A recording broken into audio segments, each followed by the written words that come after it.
Good morning, Packers fans. It's Aaron Nagler here with your Packers Daily Chat on the Cheesehead TV social channels. Welcome. It is Wednesday. It is schedule release day. Later today, it will become official, but we all know how this works. We'll get leaks throughout the morning and afternoon. We'll probably have the entirety of the schedule pieced together by the time it is made official. We already know who the Packers are opening against, and that's the New Orleans Saints down in New Orleans in the late afternoon window. Will it be Aaron Rodgers? Will it be Jordan Love? Stay tuned. It'll be Aaron Rodgers. Spoiler alert. But yeah, the Packers opening on the road again, much like last year and the year before. Matt LaFleur has yet to have a home opener on week one. We'll see what that is like without Drew Brees. That feels weird. I saw someone in the comments saying that, and you're right. That is going down to New Orleans and playing the Saints without Brees is an oddity, to say the least. Before I launch into too much, I want to give you guys a heads up on a very special partnership we have going on at Cheesehead TV. I'm going to throw this right up here on the screen. The Aaron Jones Youth Football Pro Camp. That's right. July 16th and 17th in Green Bay. Head to aaronjonescamp.com. That's aaronjonescamp.com for more information. And you can use promo code CheeseheadTV to save 10%. It's a great event. We're so happy that Aaron is obviously back in Green Bay and now can start doing a lot more in the community now that he, is basically here for a while. One of those things he's going to be doing is this youth football camp. If you have a kid who likes football, can't recommend it enough. Go to aaronjonescamp.com and like I said, use promo code CheeseheadTV to save 10%. Good stuff from a good guy. Hello to everybody in the comments section. Hope you're all doing well. Good to see everyone. Andrew, thanks for kicking us off with a super chat. Why do they never give us a home opener? They have in the past. It hasn't happened under LaFleur, though. That is for sure. No idea. Has Aaron Rodgers called me yet? Nope. I'm waiting in vain. I kick ass 44. Thanks for the super chat. Sorry if this has been brought up, but if 12 told some teammates he wants out, wouldn't Big Dog be one of them that knew? If so, why would he resign if he knew 12 is out? It's almost as if this is all a lot of hot air. But yes, your sleuthing is correct. One would think he would have told Big Dog, yeah, I ain't coming back. I have no doubt he has expressed frustrations at times and said, God, I wish I could get out of here. I wish I could go play someplace else and we could all leave and go be like a new NFL version of the Miami Heat and go where the hell we want and form a super team. But that ain't how the NFL works. And I have no doubt, like I said, that he has expressed frustration. But your point is a good one. If there's anyone on this team he was going to tell, it'd be Big Dog. And Big Dog wouldn't have re-signed with the Packers. Would have waited to see where Aaron ended up, most likely. Aaron, how are you? Well, that's a new one. I'm good. Thanks for asking. BMCG 945. No London game again. If the Packers won't come to the UK, then I'll just have to go to Green Bay. Well, we knew they weren't going to be playing in London this year. Murphy already confirmed that when we spoke with him a couple weeks ago about the 17-game schedule.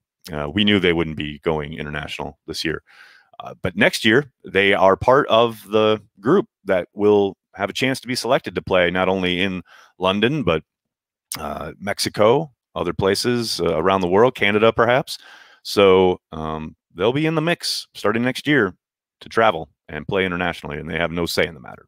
So it'll be interesting to see how that plays out if they do end up in London in 2022. But yes, 2021, they will not be playing overseas. Corey, thanks for the super chat. So did the NFL clear the new schedule with A-Rod? LOL. I'm sure they must have had some kind of input as far as, oh boy, Aaron's going to be upset if we put him in the wrong spot. Although I do love the fact that, the Broncos play basically the same time as the Packers do in week one. So in a national window in the late afternoon. So even if the Packers end up trading him to the Broncos, he'll still be featured nice and prominently. People that are hoping Aaron Rodgers leaves and Jordan Love is the answer haven't lived through the 70s and 80s. Rick, people who dismiss the possibility that Jordan Love could even be good clearly didn't live through the Favre to Rodgers transition. I lived through the 70s and 80s. Do I want to return? Hell no. We got a little taste of it when Brett Hundley was quarterback. But this is a very different situation. And the idea that you're rooting for Jordan Love is somehow akin to wishing that the 70s and 80s would return is pretty silly. I can't disagree more about Ty Dunn, Dacoba, but that is a funny comment. I don't want to wake up at 8:30 on a Sunday to watch the Packers in London. Steven, no one cares what you want. There's big money to be made. You're going to wake up anyway. Here's the fun part. That's the hilarious part. You don't want to wake up at 8:30, but you're going to, and they know that.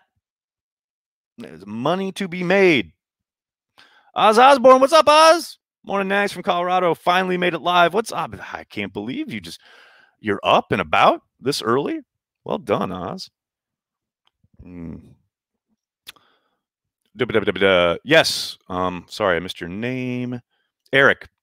17 games scheduled is 9, 1, 8 the other, and then it alternates every year. The first year out of the gate, the AFC team in the 17th game gets the home game. So that's why the Packers will play the Chiefs in Kansas City this year. And then next year, the Packers will have 9 home games, and they will have an extra game in Lambeau. And the first go-around for the green and gold for the Packers, when they have 9 home games, the gold package will get the extra game for the first season. That's what the Packers put out a couple weeks ago, a couple months ago now. Any excuse to drink Dr. Pepper at 7 a.m. is a good one on my watch. Joey, never change, buddy. Would we give up a home game for London? It's possible now. It is now possible that could happen. Essentially because of the 17th game, Murphy can kind of sell it as we still get the 8 home games that we've always had. But that there will be there's a decent possibility, yes, that the Packers will have to give up a home game to go play in London. But they will still, because of 17 game schedules, they will still always have at least 8 home games. Nags, I'm 22 and just got on the season ticket waiting list. How old am I when I get them? 72, probably. 65 if you're lucky. We'll see. We'll see how bad it gets. If it's 70s and 80s style, that might go quicker than expected, and maybe you get them by the time you're 58. Any background on the new camp arms? Anyone to get excited about? Jim Kelly's kid is exciting.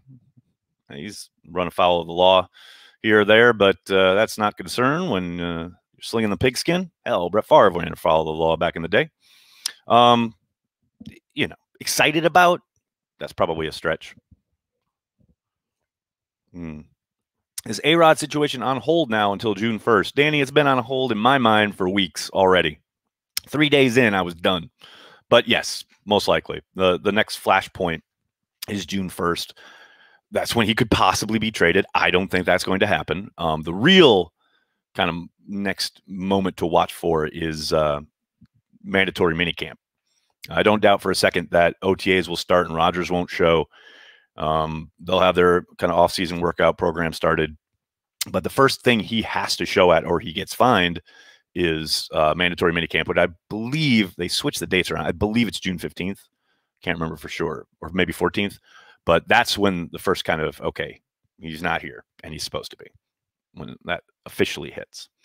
Now, there's a lot that goes into that as far as like, yes, is it a drop in the bucket as far as what he gets fined? Yes, but it is certainly a statement of intent as far as I'm staying away. I'm continuing to stay away. Regardless of the fines. And I know I've had a lot of people ask me, like, will the Packers just forgive the fines? Because that's what teams have done in the past. But what is funny is Albert Breer pointed this out on Monday. With the new CBA, teams are not allowed to do that if you are not on your rook deal. So Aaron, whatever he ends up getting fined, whether it's missing mandatory minicamp, or if he sits out training camp or preseason games, he will be fined, and those fines cannot be forgiven. And again, for him, yes, it's a drop in the bucket, but it starts to get up there if he starts missing preseason games, like $800,000 a game. This is a man who flies to Green Bay every spring so he can collect a $500,000 workout bonus. I'm not saying. I'm just saying it adds up after a while. Pete, thanks for the super chat. Finally caught you during a live stream. What's up, Pete? Thank you for being a voice of reason and levity amongst an endless sea of clickbait and speculation. Did you get a heads up from Carol? Levity is supposed to be my word of the day, and I was supposed to work it into the chat, and you just did it for me. So thank you, Pete. Thanks very much. And thank you for your kind words. That's very nice of you to say. That is incredibly generous of you. Thank you so much. Cyril, morning, buddy. How are you? Thanks for the super chat. Wasn't that the opening game 10 years ago when Cobb ran one back 108 yards? Maybe history repeats. Amari Rodgers. Yes. Cyril, that was the one. It was the year. It was Cobb's rookie year. After the Packers had won the Super Bowl, he ran it with the help of John Kuhn, staying on his feet. Yeah, maybe Amari Rodgers goes that route. That would be fun. I love it. And maybe he runs the wrong route and gets in the end zone like Cobb did on that fateful evening. It was a Sunday night game. Make sure I didn't miss any super chats. We need Thanksgiving football. Steven, that is the last thing we need. The reporting coming out this morning indicates that the Lions are hosting the Bears on Thanksgiving. So that doesn't mean the Packers couldn't get the night game still, but Packers are not traveling to Detroit this year. Thank God. For whatever reason, the football gods bestow special powers on the Lions each and every Thanksgiving and make my life miserable. So I am thankful that I can eat my turkey in peace and just watch the Bears and Lions and laugh. Rogers is just here so he won't get fined. Channeling Marshawn Lynch. Possibly. Media narrative. Jordan Love is another Jim Delgazio. Wow. Guyzo. Pack returned to losing like 70s and 80s, which is ridiculous. How about Jordan is great and go on to win more Super Bowls than Aaron Rodgers? Look, anything is possible. That's what I keep saying. I am rooting for the young man to succeed. That doesn't mean I'm blind to the idea that, yes, it could potentially be a disaster. I don't think it's going to be. I think he's got the tools. I think Matt's a really good coach, and he's in a great system. And I don't doubt for a second that there will be growing pains. But I'm rooting for his success. It's not that difficult. For me, anyway. Has Rodgers ever missed OTAs? No, Nathan, not that I can remember, because he's got those workout bonuses. Football gods also bestow special powers on the Lions to always suck. Fair point, Connor. Fair point. Are the Saints going to be any good? I think so, Steven. Don't forget, they won, 2 years ago? They had 5 games without Drew Brees, and they won them all. And I think they did really good work last year when they had to turn to Hill. I think Sean Payton's a really good coach, and I think they've got talent. And I know they were in cap hell, et cetera, and they've really changed their squad. But I still think they're going to be a good team. Well, we'll see. Maybe that's a disaster. I don't know. I kick ass 44. Thanks for the super chat. Sorry about my 12 question earlier. Just popped in my head this morning. I'm way over it all already. Pappies. Man, it's okay, man. It's on your head. Let it out. It's all good. It is all good. What else we got here? Non-Packers question. Why did you choose Chelsea as your soccer team from a fan of both sports? I married into it. My ex-wife's family is huge, our longtime monster, way back Chelsea fans. Her dad, who passed away a couple years ago, was a monster Chelsea supporter. And her brothers, who I'm still friendly with, they're huge Chelsea fans. So she got the Packers and I got Chelsea. And after the marriage ended, I thought about jumping to a different team, but now I'm kind of all in on Chelsea, so I'm just sticking with it. I will say, though, my B team is Leeds. I love Leeds. They are so fun to watch, and I love their story.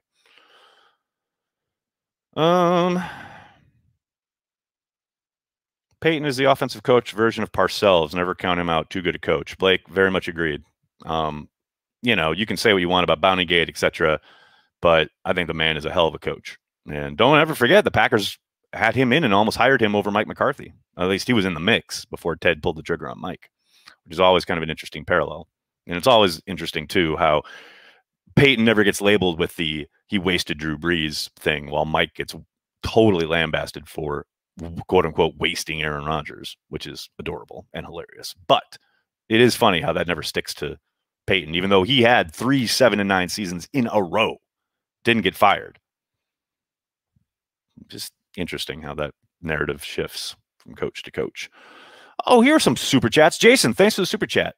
Why are the Packers the only franchise that has ruined quarterbacks? Only one Super Bowl apiece. This is never a thing regarding Rivers, Brees, sarcasm. I was just talking about that, Jason. Exactly. Thank you. It is kind of interesting. I think, jealousy breeds a lot of it. Packers have had great quarterback play for a long time. So everyone's like, oh, you're not doing enough with it, or, oh, you've wasted it, which, again, is absolutely fucking absurd. Thoughts on the Brewers so far? I have no thoughts on the Brewers. I'm actually going to be on a podcast talking about the Brewers, so be on the lookout for that. Patrick, thanks for the super chat. Why ESPN? Why Pappy Fund?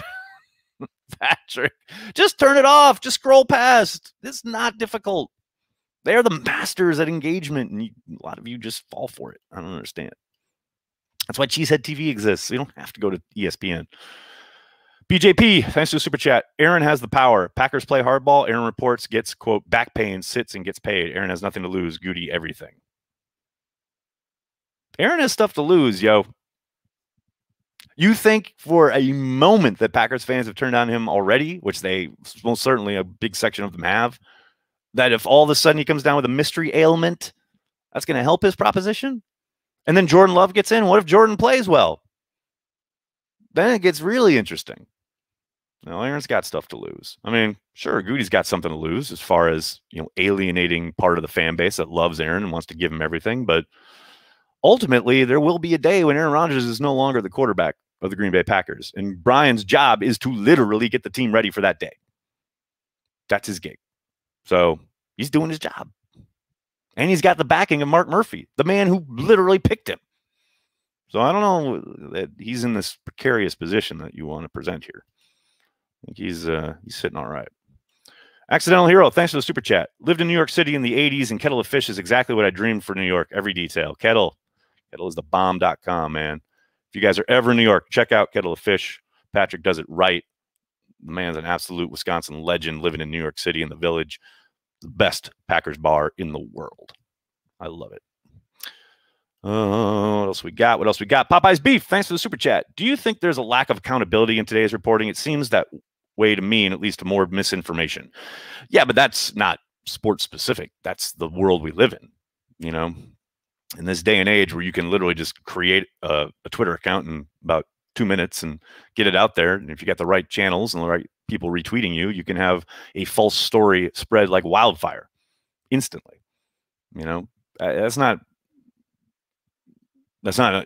exclusive to the sports world. That's for damn sure. Is there a lack of accountability? It's about where you place your trust, right? And how you build that trust and who you place that trust in.